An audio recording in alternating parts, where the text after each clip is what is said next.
Okay, so the first talk is on varicocele for oligoesthenospermia. Okay, so we've learned enough today about OAS and OATS.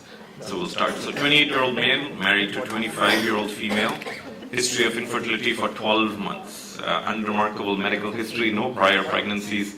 Semen analysis, first one, done in the lab that you trust. Concentration is 14 million sperm per cc, motility is 38%, morphology is 5%, and volume is 3 cc's. What would you like to do? You want to what? You want to examine the patient. Okay, so you looked at the title, okay?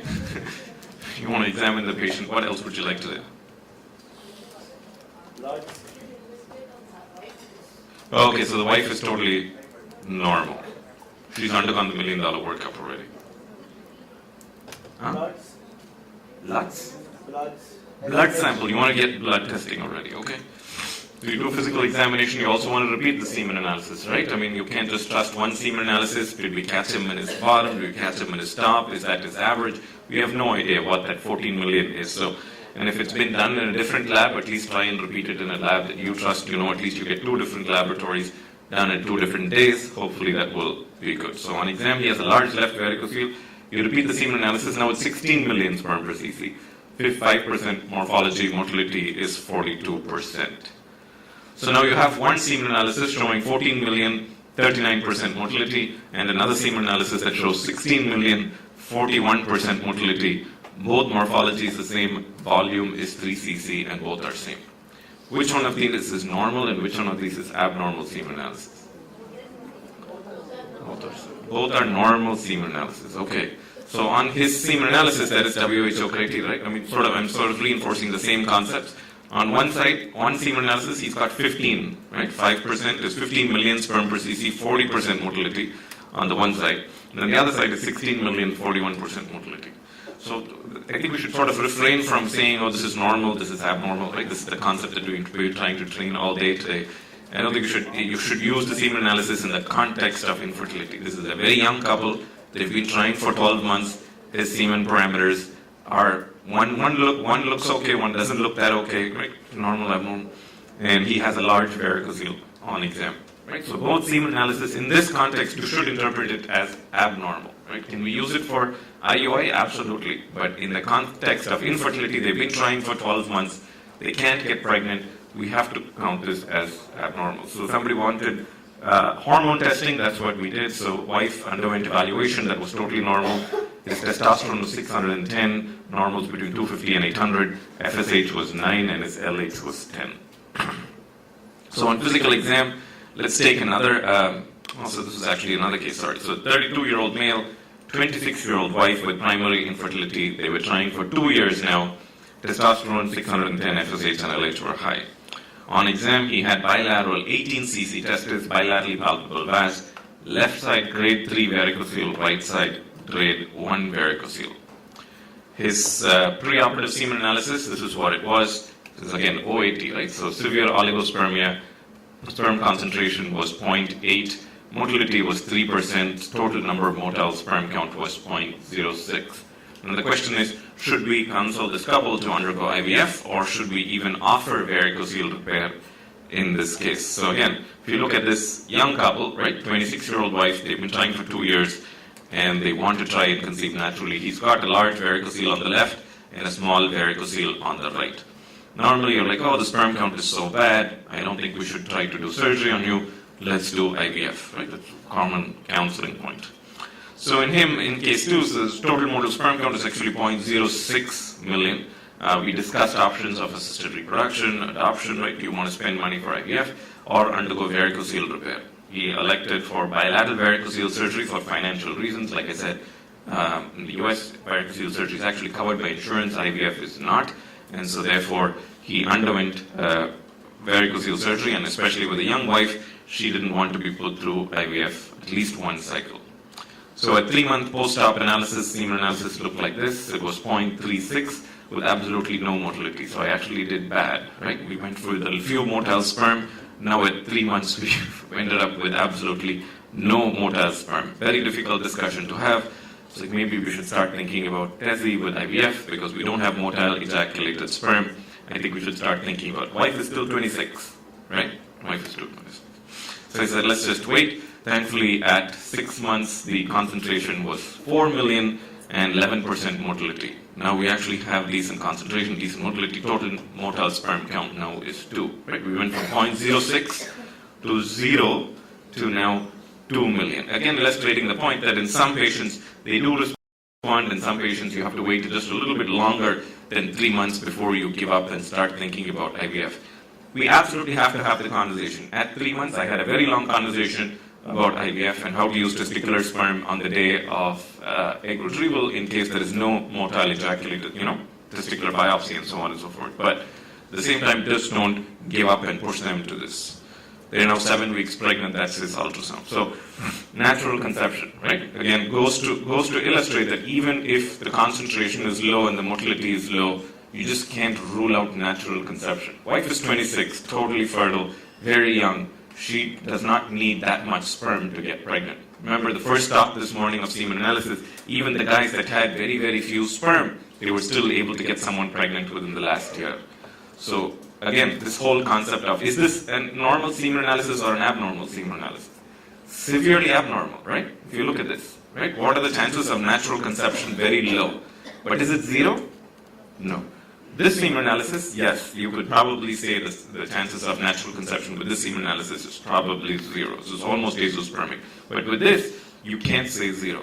And all that we did was waited another 3 months because he wanted to wait. He said, we'll at least start saving up some money for IVF. In the meantime, they were able to get pregnant. So, how long do we wait after varicocele repair? IVF doctors are always curious, do we wait 2 months, 3 months? This is getting postponed. Wife does not want to wait, they want to have a kid yesterday. Right? Infertility is an emergency, we need to have a kid yesterday. Best recovery is by 6 months, okay? 3 to 6 months. You shouldn't wait longer than that. In fact, most improvement happens within 3 months. I think only in patients with severe oligospermia, as I illustrated in the second case, waiting up to 6 months will probably make a difference. But most cases, you can just wait for 3 months. And so therefore, after 3 to 6 months, you want to start having the discussion of ART. If it has improved, you want to start conversation of IUI versus natural conception. If it hasn't improved much, you want to start thinking about IVF. At the least, tell the patient start saving money and tell them how much money they need to save for IVF, mentally preparing them even after surgery. So what laboratory study should you get in a patient with abnormal semen analysis? Somebody said, I think testosterone, FSH, LH, estradiol, and prolactin I get only when the testosterone is low or if they have any visual field defect. So in this patient, at least the first one, FSH, LH was normal, testosterone is going to be normal. Most of the times this is what you will see. In a guy with normal testis volume with a varicocele, testosterone is rarely affected, and we don't have to enter into the discussion of whether varicocele affects sperm testosterone levels or not, or serum testosterone levels or not. So what are varicoceles? So these are dilated veins around the spermatic cord, and basically the most important distinction that you want to make is whether this is a clinical varicocele and a subclinical varicocele. I think we've stressed a lot about how it's important to do physical exams and not use ultrasounds as a surrogate for a physical exam. And when you do a lot of ultrasounds and you don't do physical exams, you detect a lot of subclinical varicoceles, meaning it's detected on an ultrasound, but you cannot get, it's not clinically palpable. And if it is clinically palpable, it's either grade 3 where it's large, like the picture that I showed, grade 2 where it's present only and it's palpable at rest without a valsalva, and grade 1 it is palpable only with valsalva. Obviously, repairing a clinical varicocele will make a difference in semen parameters. Subclinical will not make a difference in semen parameters. And larger the varicocele, more the improvement, right? So when you're counseling patients, listen, you have a big varicocele, I think we're going to notice a big difference. You have a very small varicocele, as your sperm count is too low, I don't think we're going to make a difference, right? In the second case that I showed, the guy had bilateral varicoceles, right? He had a grade 3 on his left, a grade 1 on his right, and he had a low sperm count with a young, healthy wife with no female factor infertility. And hence I offered him bilateral varicocele repair. If we transpose that case, 35-year-old female with some PCOS and other female factors, I would have definitely pushed them for IVF. I wouldn't have tried and counseled that guy to undergo varicocele repair. So use varicocele repair. It shouldn't be done for everybody, but it should be done in the context of the couple. So nice AUA guidelines on who we should do varicocele repair. 1, varicocele has to be palpable. 2, they have to have tried, right? This couple tried for 1 to 2 years. They have to have tried on their own. Number 3, females should have either normal or potentially correctable infertility, right? I think if there is female factors, poor ovarian reserve, low AMH, poor day 3 FSH, tubal factors for infertility, I think doing varicocele repair and asking them to try naturally is probably not such a great idea. And the male partner should have one or more abnormal semen analysis. I think we spoke a little bit earlier about how it can be used even in men with normal semen parameters and high sperm DNA fragmentation. That hasn't made its way into the guidelines. It's still empiric. But at least if they have one or more abnormal semen parameters or OAT, I think it's totally reasonable to offer varicocele repair. So do we have evidence to show that varicocele repair actually makes a difference in not just semen parameters, but in pregnancy and live birth rates, right? Ultimately, that's all that matters.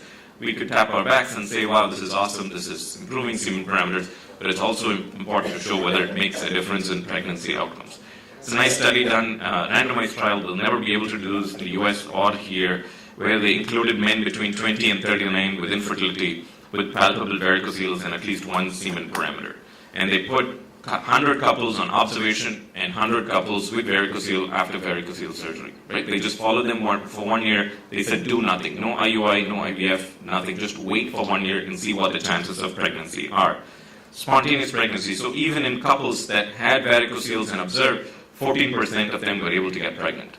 But if you repaired the varicocele and then observed them, then the chance of pregnancy was about 33% in that 1 year. All the women in the study were less than 30. So young female and male with palpable varicoceles. So odds ratio, success chance, doc, what are the chances of me having a kid going to be better with varicocele repair than not? 3 times better, sir. And what is the number needed to treat? You have to repair at least 6 patients before you see 1 successful pregnancy. So it's not perfect, but at least good data to show that if you do have a varicocele in a young couple, and if you repair the varicocele, the chances of pregnancy and live birth is much higher. We spoke about this already, I'm not going to stress, so varicocele doesn't affect just the quantity of sperm, it has something to do with the quality of the sperm. Some surrogates for quality of sperm or sperm DNA fragmentation, it appears to improve and decrease sperm DNA fragmentation. Now what should we do? The couple says, we're going to do IUI, doctor, anyway, we're going to do IVF anyway. Do you think if my large varicocele makes any difference? Should I get it fixed before I spend my 2.5-3 lakhs on an IVF cycle or my 50,000 rupees on an IUI? So here, a very nice study showing that odds of pregnancy was actually higher if you repair a large varicocele and then the couple underwent insemination, 4 times higher. Live birth rate was also higher.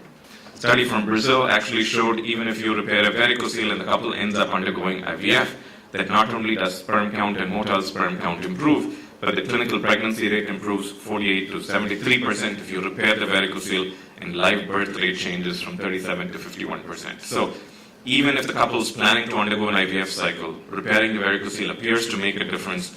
Don't ask me exactly why.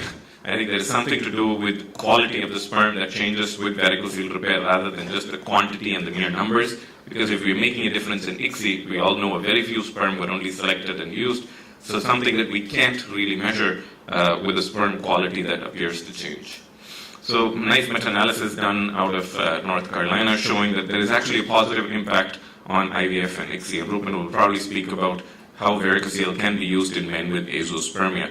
So top graph shows the statistically significant difference in live birth rate following varicocele repair in men with oligospermia and then in men with azoospermia. So an increased chance of pregnancy by 1.7 and in azoospermics 2.2. So somehow varicocele appears to not just affect the quantity and the numbers of sperm, but also affects the quality of the sperm, which we still don't have good measures to treat. So how do you treat a varicocele? 3 ways. One is embolization done by radiologists using coils, very commonly done in Europe and Canada, not as much in the United States. Microsurgical repair, which is the gold standard, which is what most urologists and andrologists who are trained in microsurgery will do because it appears to have the lowest recurrence rate and the lowest side effects in terms of hydrocele and testicular atrophy. And laparoscopic varicocele repair commonly done in the pediatric population because pediatric surgeons and pediatric urologists are scared to dissect the testicular artery in the sublingual area. So table from Campbell's Urology, Mark Goldstein showing that varicocele repaired using microsurgery appears to have the best outcomes in terms of artery preservation, lowest hydrocele, and lowest recurrence. So varicocelectomy actually seems to upgrade semen quality. So this is a nice study that was actually published last year in Fertility Sterility, wherein the patients are always asking, they're like, "Doc, what happens if I undergo varicocele repair?" So patients who normally would qualify only for an IVF cycle, i.e. less than 5 million per cc or less than 10 million total motile sperm count, before varicocele repair, if they were 2.3, then the chance actually improved to 15.9 of total motile sperm count. Same way with 6.9 before, they qualified for IUI, but now they qualified for natural conception with 24. Natural pregnancy they started was much higher, and all men was much higher. So this concept of upgrading, right? So IUI is inexpensive compared to IVF. If they initially qualified only for IVF ICSI, now you do your varicocele repair, suddenly their sperm count improves. And very nice talk today by Dr. Durusha saying that ultimately it's the total motile sperm count that determines IUI success. It wasn't the morphology, XN, if there were no female factor fertility. So if you can somehow improve the total motile sperm count, your chance of IUI is going to go up. And if your varicocele repair can take your total motile sperm count from 5 to 10 or 10 to 15, now suddenly your chances of IUI success also improves. And so many of the couples can afford IUI and maybe varicocele surgery, whereas they cannot afford 1 to 2 cycles of IVF. So when cost is an issue, you certainly have to consider varicocele repair if they have large varicoceles. This is a study that we showed that if you actually improve varicocele surgery and improve sperm counts and perform IUI natural conception, you actually save significant costs. And in the US it's a little different because medical insurance covers varicocele surgery, and so therefore the cost is much lower compared to an IVF cost, which is close to $19,000, compared to IUI, which is $2,000. So then the question begs, if the sperm count is so low, should we even be offering varicocele repair, or should we just push them straight for IVF? We actually showed that men who had total motile sperm count less than 2, right? So this is severely oligospermic men. There was about a 33% chance that they had improved to greater than 9 million in total motile sperm count. So 1/3 of the men, even those who started with less than 2 million total motile count, will have a chance of having greater than 9 million, which now suddenly they qualify, but not just for insemination, but also to try naturally. So important to know. So guys who have very poor sperm counts, large varicocele, doc, what are my chances, right? Should I just go for IVF or should I go for surgery? There's a 1/3 chance you're going to be able to conceive naturally or even undergo insemination for a lower cost. Some patients will say, yes, let me go surgery. Some patients will say, no, I want my wife to do the work. I'll put the money in. So important to have this discussion. Both are truly viable options. It depends on what you want and what the couple wants. So again, this is a nice study to show that we just presented this, we're publishing this very soon, in men with severe oligospermia. So if the total motile sperm count is less than 2, so you see here on the left it's less than 2, then the chance of improvement in 3 to 6 months, which normally is the time that we wait for men with varicocele repair, but actually continues to improve even greater than 6 months. So if the wife is young, don't rush them into assisted reproduction. You can always offer them a chance to wait. And more importantly, remember, this is not just one shot at pregnancy. They can undergo IVF. I always tell them that there are chances later on, right? If they want to plan for number 2, at least they have enough sperm count following the varicocele surgery that will help them in the long run. And this is I was going to show the video, but I will show the video after this. So in summary, I think varicocele repair is indicated in men with abnormal semen parameters as long as there is no severe female factor infertility or there is no correctable causes for female infertility. It's important to distinguish between clinical and subclinical varicoceles. Indication for scrotal ultrasound, we didn't go over imaging today, should be done only when patients have had previous surgery or it's difficult to examine because of a tight scrotum. So in those cases, using an ultrasound to identify varicoceles is important. But other than that, if you have a clinical varicocele, you should fix it. If it's only a subclinical varicocele, you should not. And it takes up to 3 or 6 months after repair to see improvement. Men who've had very low sperm counts wait a little bit longer, but most of the time you'll be able to get away in 3 to 6 months. And this whole concept of upgrading is important. You should know this. Even in men with very, very low sperm count and very low total motile sperm count have a chance to improve. So you can upgrade them from IVF qualification now suddenly to IUI qualification. Men who have, Rupin will speak about this, who are azoospermic, right? To begin with, they could have sperm in the ejaculate, after varicocele surgery, so they can avoid this whole concept of TESE and micro-TESE, which we will be talking about later tomorrow. If they have ejaculated sperm, then they don't need to undergo testis biopsy for TESA or micro-TESE for IVF. And you can actually use ejaculated motile sperm, which the lab would love, patient would love, everybody will like. So don't just throw away varicocele surgery. Don't use it for everybody, but at the same time, make sure who you can use it in. Thanks. And the hydrocele, will it have an impact? Let me finish the video and then we see. So this is a sublingual approach. This is using a microscope. So I basically use my finger, use a magnification, use forceps, and basically start tying the veins. And this is a microdoppler which we use to preserve the artery, and the veins get tied off and they're preserved. And these are sublingual incisions. Takes about 1 hour to do on each side, and patients go home the same day after surgery. The recovery time is 2 weeks of no heavy lifting and no sex. So most patients take 2 to 3 days off from work.